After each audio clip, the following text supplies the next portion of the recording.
नगर निगम में आगामी वित्तीय वर्ष 2024-25 को लेकर कार्यकारिणी की बैठक में बजट प्रस्तुत किया गया। काफी देर विचार विमर्श के बाद कार्यकारिणी सदस्यों ने अपनी स्वीकृति प्रदान कर दी। बैठक में उपसभापति समेत 11 सदस्य मौजूद थे। बैठक की अध्यक्षता कर रही महापौर कामिनी राठौर के निर्देश पर लेखाधिकारी के द्वारा सदन के समक्ष बजट को पढ़ा गया। लेखाधिकारी के अनुसार आगामी वित्तीय वर्ष में 1 अरब से अधिक की धनराशि का लाभ हुआ है। नगर आयुक्त घनश्याम मीणा तथा अन्य सभी अधिकारी मौजूद थे।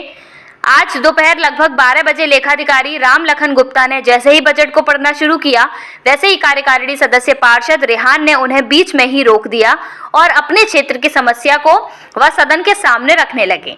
इसके पश्चात काफी देर तक समस्याओं का आदान प्रदान होता रहा। अंत में सभी सदस्यों ने बजट को सर्वसम्मति से अपनी स्वीकृति प्रदान कर दी और राष्ट्रगान के बाद कार्यकारिणी बैठक संपन्न हुई। मीटिंग तो होनी थी, आपकी जो भी बात है मीटिंग है हमारी, उसमें जो भी समस्या है जल्दी बुझाने का काम ईएसएल कंपनी के पास है और उन्हीं के द्वारा किया जा रहा है। वकील से कहती हूँ कि कार्यकारिणी की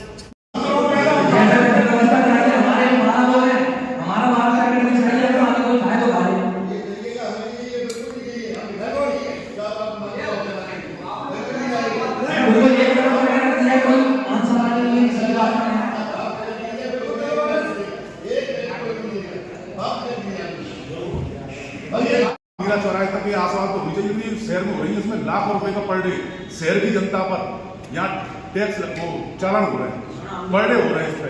तो हम लोगों की ये मांग है कि ये शहर की तो ट्रैफिक लाइट बंद होनी चाहिए, जिससे अब कोई सब्जी लेने जा रहा है, कोई दूध लेने जा रहा है, बच्चों को छोड़ने जा रहा है, उसके लगातार चालान हो रहा है और बहुत बड़ी संख्या में शहर की जनता होती है। तो इस पर भी ध्यान दिया जाए। किस वार्ड से पार्षद हैं आप? क्या चक्कर है? 10 महीने से आपने बताया कोई काम नहीं हुआ, जिसके चलते आपने सदन में आत्महत्या की धमकी दे दी। 10 महीने से काम नहीं हुआ है। जनता मेरे ऊपर चढ़ के आती है और अभी बारिश आने वाली है इस महीने बाद।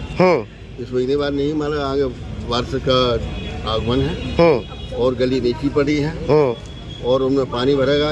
यदि मेरी नहीं सुनोगे, जनता मेरे ऊपर आग बबूला होगी या जनता मेरी बेइज्जती करेगी तो उसी पानी मर जाऊंगा जिसमें भरेगी। पैसा जाता है और मोटा पैसा जाता है, इसकी जांच करा ली जाए।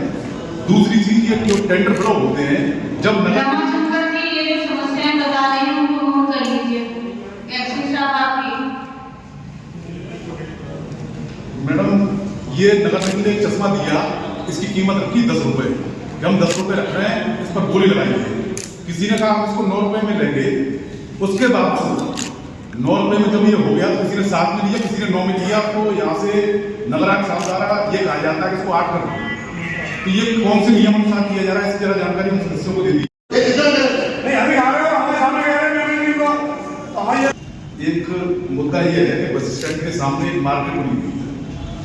उस मार्केट में नगर निगम के एक कर्मचारी की मिलीभगत द्वारा 3-4 महीने पहले खुद खड़े होकर वहां बरामदे में शटर लगवाई गई, दीवारें खड़ी करा दी। महापौर जी, जरा इस पर संज्ञान लेकर एक जांच कमेटी बना दी जाए कि ये कौन कर्मचारी है जिसने कि पूरा ऐसे कुछ अधिकारी को भी मिली भगत है। आप पूरे शहर के बाजार देख लीजिए, बरामदे खत्म कर दिए कि जनता कहाँ जाए।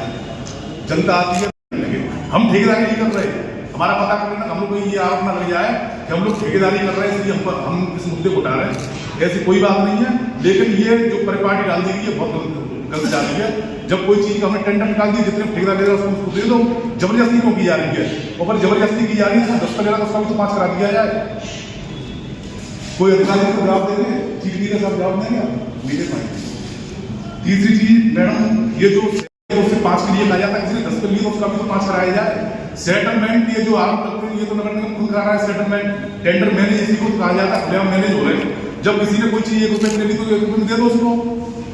ये टेंडर फिर ये मैनेज टाइप में, तो मुझे इसकी जानकारी कोई समझ अधिकारी दे रहे हैं कि जब 1 रुपए में किसी ने अभी टेंडर निकले, किसी 2% डाल दी, किसी 10% डाल दी, 5% क्यों जबरदस्ती कराया जाए? कोई अधिकारी इसका मुझे जवाब देंगे, ऐसा क्यों किया जा रहा है? जब ये पूरा ऊपर से नियम अनुसार काम हो रहा है, फिर जबरदस्ती धोखा क्यों जाता है ठेकेदारों को? की जांच हो रही है, तो उसमें क्या कार्रवाई हुई? मैंने कहा था विशेष परिस्थितियों में टीएचई की जांच होनी चाहिए, बड़ी बड़ी फाइलों में जांच होनी चाहिए, मैनपुरी की भी जांच 10 लाख या 20 लाख से ऊपर होनी चाहिए। अपने यहाँ ये नियम बनाए, लाख की फाइल है तब भी जांच हो रही है, 50 लाख की फाइल है फिर भी जांच हो रही है। और मैडम चीफ इंजीनियर साहब जब है तो इसमें समय का अभाव रहता है, ठेकेदार भटकते रहते हैं, काम हो नहीं पा रहा है, तो बताइए कैसे काम चलेगा। चीफ इंजीनियर बोले बताएं इस पे। सदन की मीटिंग रखी गई थी, क्या क्या प्रस्ताव आए हैं और इसमें कितने का निदान हो सका है?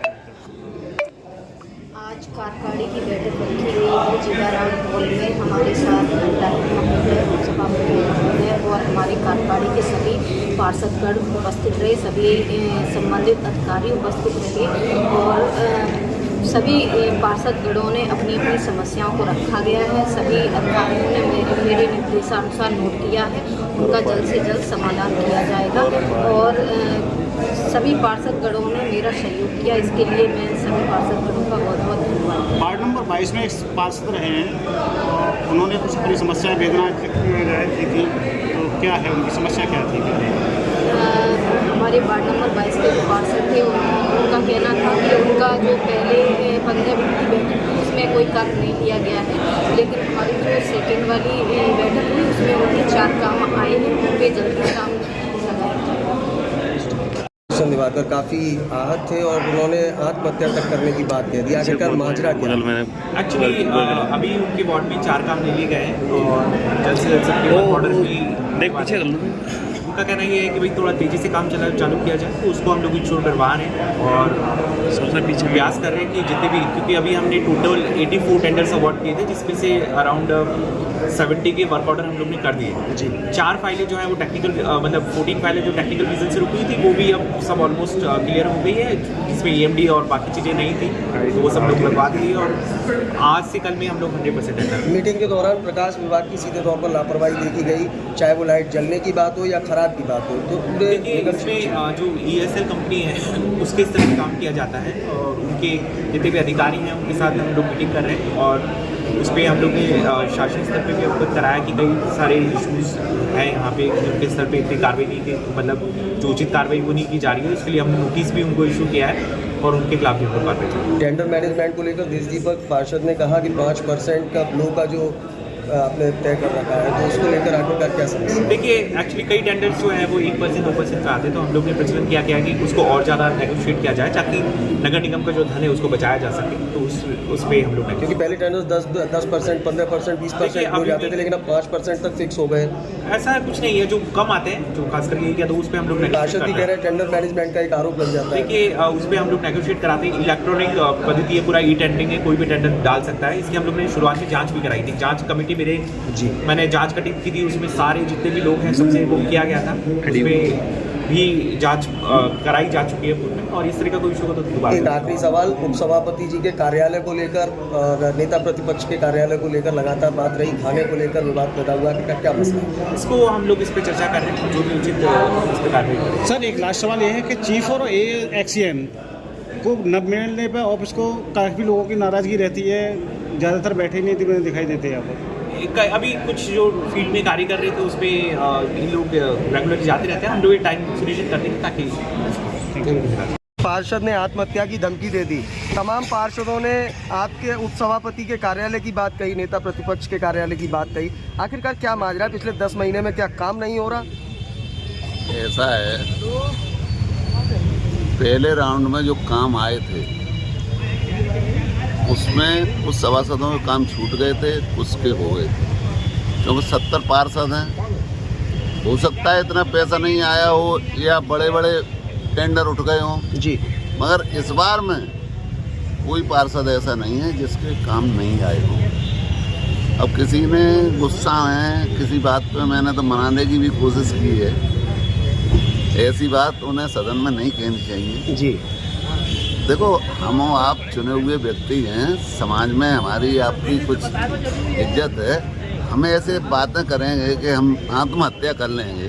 अरे जब हम 70 पार्षद इकट्ठे हैं, कैसा नहीं होगा किसी का काम? सबके काम होंगे और सबके काम हो भी रहे हैं, जिसके नहीं हो पाए उनके लिए मैंने कहा भी है और मैंने मेयर साहब से भी कही है, मैंने कि सबको एक समान समझते हुए जिस प्रकार से हमारे देश के प्रधानमंत्री सबका साथ सबका विकास और सबका विश्वास लेकर के आज तीसरी बार जीतने जा रहे हैं, तो उसी प्रकार हमारे मेयर को भी सोचना चाहिए कि भाई हमको भी भेदभाव भुला करके कोई भेदभाव किसी के साथ मत रखिए। आप उपसभापति हैं, टेंडर मैनेजमेंट का भी एक कल बड़ा आरोप सदन में लगा कि 5% फिक्स कर दिया ये है। तो बातें चलती रहेंगी, अब इनमें किसी की कोई जवान थोड़ी ही पकड़ी जाती है। तो गोयल रेस्टोरेंट से खाने को लेकर विवाद हुआ, पिछली भी बार भी ऐसा ही विवाद नहीं हुआ जी, किसी ने खाना नहीं खाया। नहीं, उसमें बात ये है कि हम लोग सब खाना पीने खा के तो आते ही जी। अब उस डिब्बे पकड़ा दिए जाएं, हम लटका के ले जाएं, तो कितनी शर्म की बात है जी। इसलिए पिछले बोर्ड बैठक में मना करी गई थी कि कोई खाना नहीं आएगा, न कोई ले जाएगा, मगर भूलवश आ गया है तो भैया तो वापस हो जाएगा, या कर्मचारी वगैरह है उनमें वितरण हो जाएगा।